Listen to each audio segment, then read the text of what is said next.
Selamat hari Sabat bagi kita semuanya. Semoga damai sejahtera Tuhan menyertai kita, terlebih di dalam ibadah pada siang hari ini. Sebelum kita mendengarkan firman Tuhan, mari kita tunduk kepala sejenak untuk berdoa. Bapa di sorga, terpuji namamu pada Sabat ini. Kami mau mempelajari firman-Mu. Urapan dari sorga menjadi bagian kami.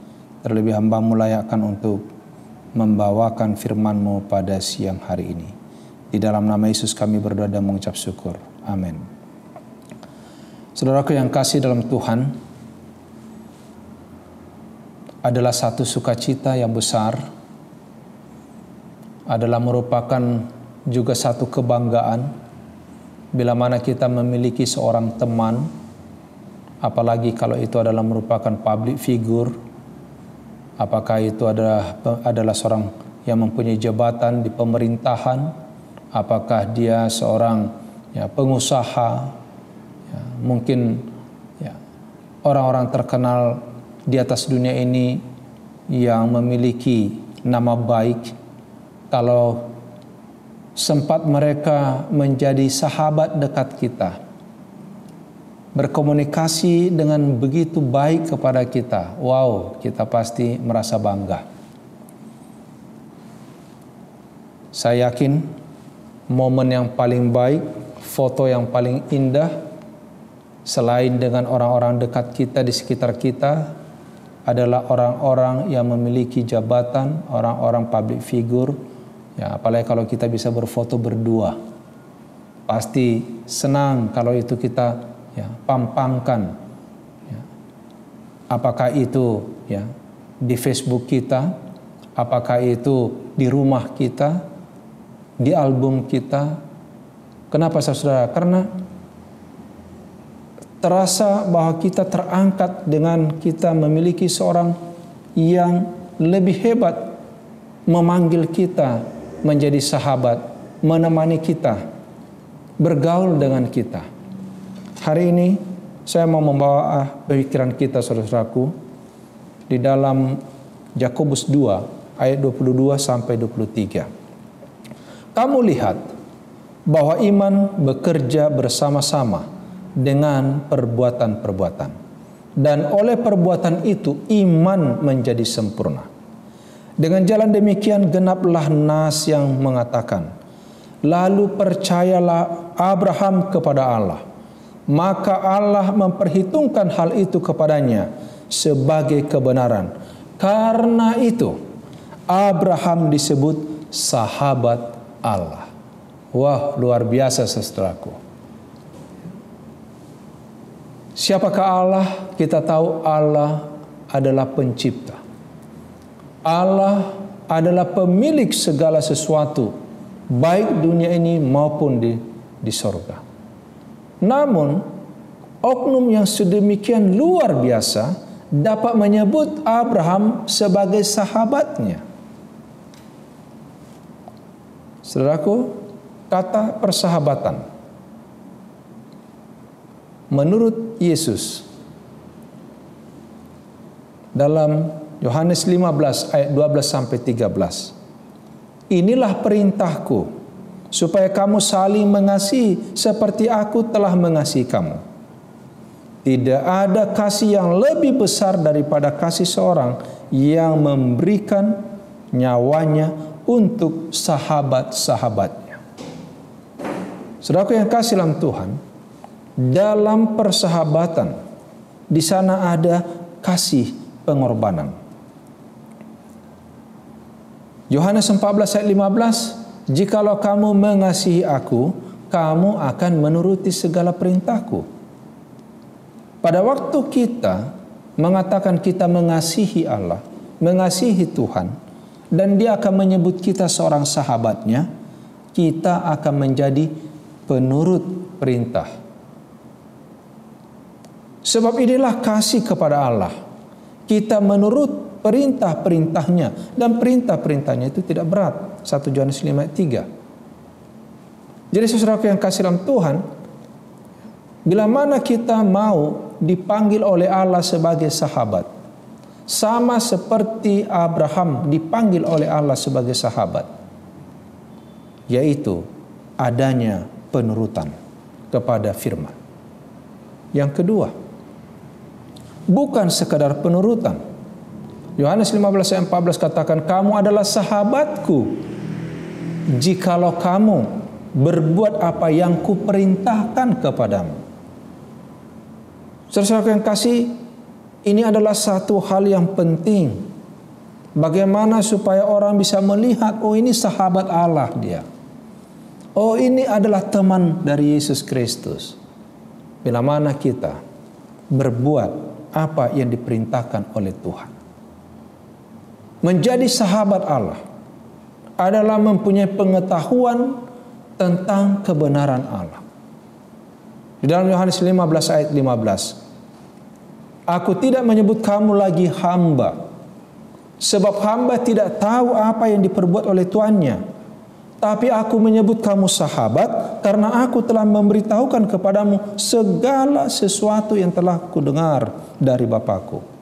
Jadi saudara yang kasih dalam Tuhan, seorang sahabat Allah itu adalah orang yang mengetahui tentang kebenaran. Yang keempat, bagaimanakah yang disebut dengan seorang sahabat? Saudara yang kasih, ini yang paling baik. Karena sesungguhnya sahabat Allah adalah orang yang dipilih oleh Allah. Wow, bagaimana caranya? Yohanes 15 ayat 16 katakan, bukan kamu yang memilih aku, tapi aku yang memilih kamu. Dan aku telah menetapkan kamu supaya kamu pergi menghasilkan buah, dan buahmu itu tetap, supaya apa yang kamu minta kepada Bapa dalam namaku diberikannya kepadamu. Jadi saudara yang kasih dalam Tuhan, diulangi kembali. Menjadi sahabat Allah itu adalah orang pilihan saudara-saudara.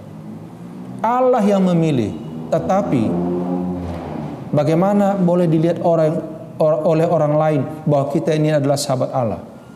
Dari perbuatan, dari buah-buah. Maka dikatakan tadi, pergilah, hasilkan buah supaya kamu boleh berbuah. Saudara yang kasih, aku menyebut kamu sahabat, kata Yesus. Sahabat yang bagaimana? Seorang sahabat yang baik. Dalam Kejadian 21 ayat 23. Oleh sebab itu bersumpahlah kepadaku di sini demi Allah, bahwa engkau tidak akan berlaku curang kepadaku, atau kepada anak-anakku, atau kepada cucu cicitku, sesuai dengan persahabatan yang kulakukan kepadamu. Saudara yang kasih, orang yang bersahabat tidak berlaku curang kepada sahabatnya. Sahabat yang baik, di dalam suka maupun duka, di dalam kebersamaan mereka, baik di dalam berhasil atau tidak berhasil, senang atau tidak senang, mereka tetap setia satu dengan yang lain. Memang di dunia ini saudara, ada statement yang kurang enak yang menjadi perhatian saudara dan saya dalam persahabatan. Apa dikatakan? Tidak ada persahabatan abadi. Yang ada adalah kepentingan abadi. Saudaraku yang kasih, jangan sampai kita mengkhianat orang yang mengasihi kita. Jangan sampai kita mengkhianat sahabat kita. Apa yang kita ucapkan adalah luapan hati yang tersembunyi sehingga orang lain tidak akan curiga dan tidak perlu bertanya-tanya dengan hidup kita. Bagaimana sahabat yang benar menurut Tuhan? 2 Samuel 16 ayat 17 sampai 18. Berkatalah Absalom kepada Husai, inikah kesetiaanmu kepada sahabatmu? Mengapa engkau tidak pergi menyertai sahabatmu ini? Lalu berkata Husai kepada Absalom, tidak, Tetapi dia yang dipilih oleh Tuhan dan oleh rakyat ini dan oleh setiap orang Israel, dialah memiliki aku dan bersama-sama dengan dialah aku akan tinggal. Persahabatan yang benar bukan hanya persahabatan mementingkan diri, tapi sahabat dalam kebenaran. Tidak mau kongko-kongko, saudaraku. Kompromi untuk hal-hal yang tidak baik. Sahabat yang benar, sahabat yang baik, dia tidak mau menjerumuskan sahabatnya ke dalam apa? Ke dalam jurang. Dia tidak akan pernah mengkhianati, tidak, saudara. Sahabat yang baik. Pada waktu Yesus katakan, aku adalah sahabatmu. Sahabat yang baik adalah orang yang mau berdoa untuk sahabatnya. Ayub 42 ayat 10. Lalu Tuhan memulihkan keadaan Ayub setelah ia meminta doa untuk sahabat-sahabatnya, dan Tuhan memberikan kepada Ayub 2 kali lipat dari segala kepunyaannya dahulu. Kita tahu cerita Ayub. Setelah dia jatuh miskin, menderita, sakit, teraniaya oleh karena beban yang luar biasa, pengalaman yang sangat berat, kehilangan orang yang dikasihi, kehilangan harta.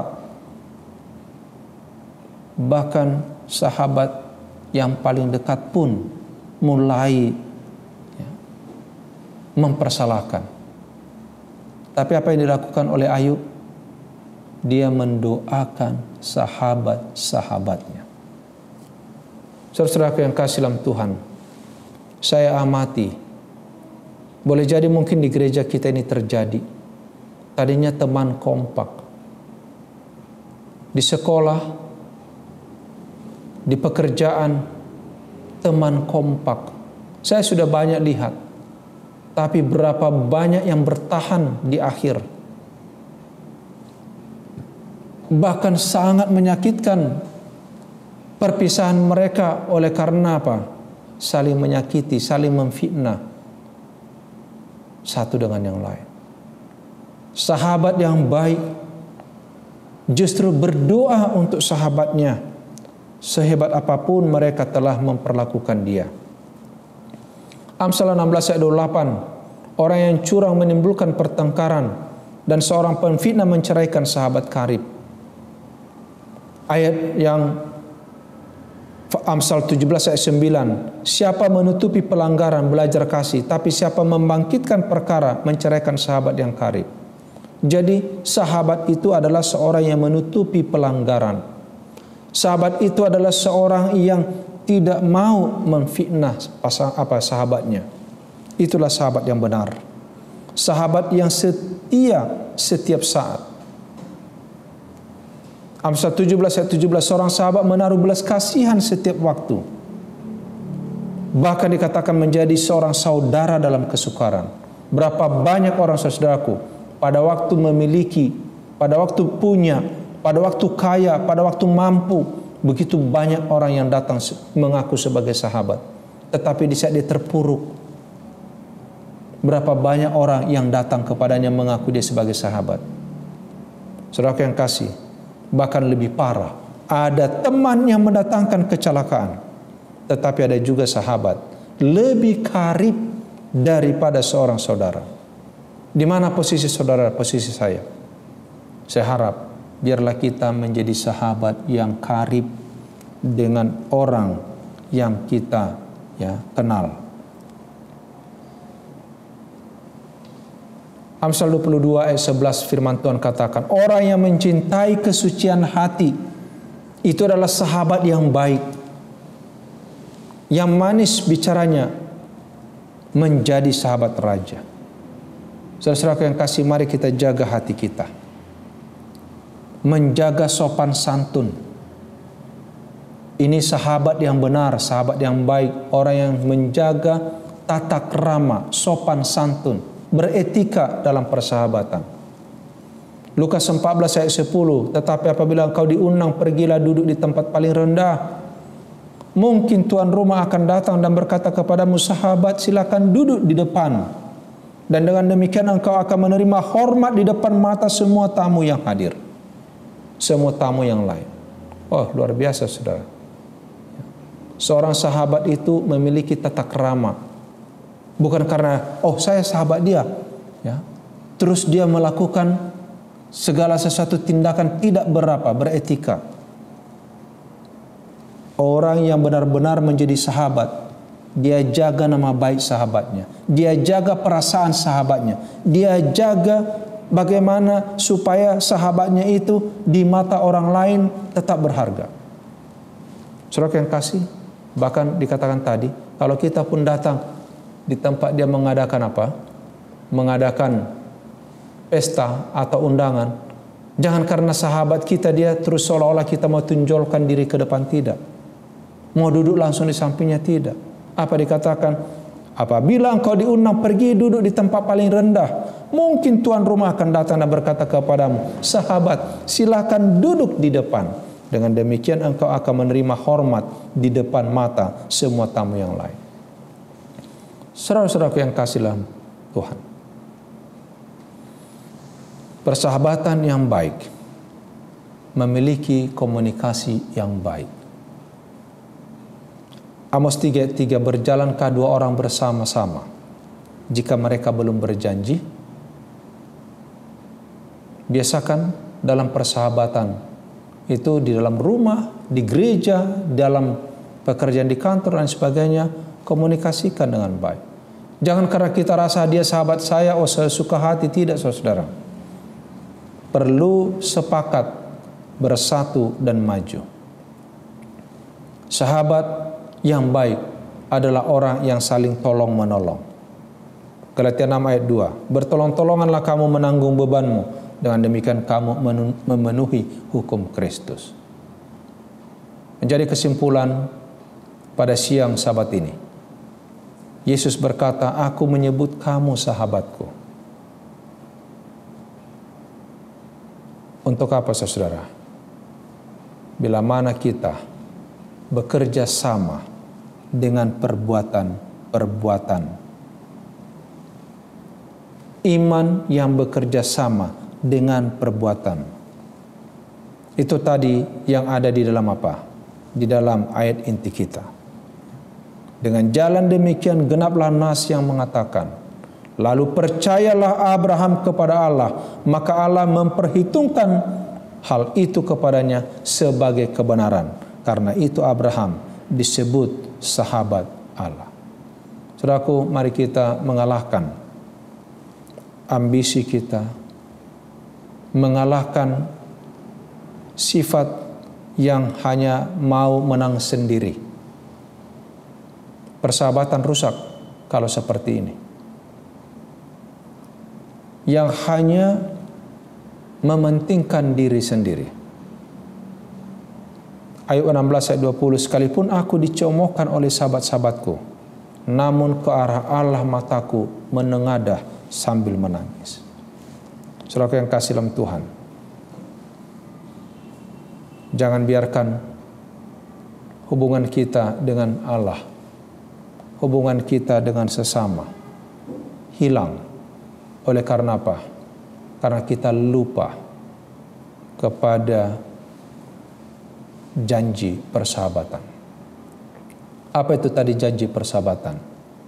Adalah melakukan perbuatan-perbuatan yang baik, saling mengasihi, saling mengampuni, ya, saling mengisi satu dengan yang lain.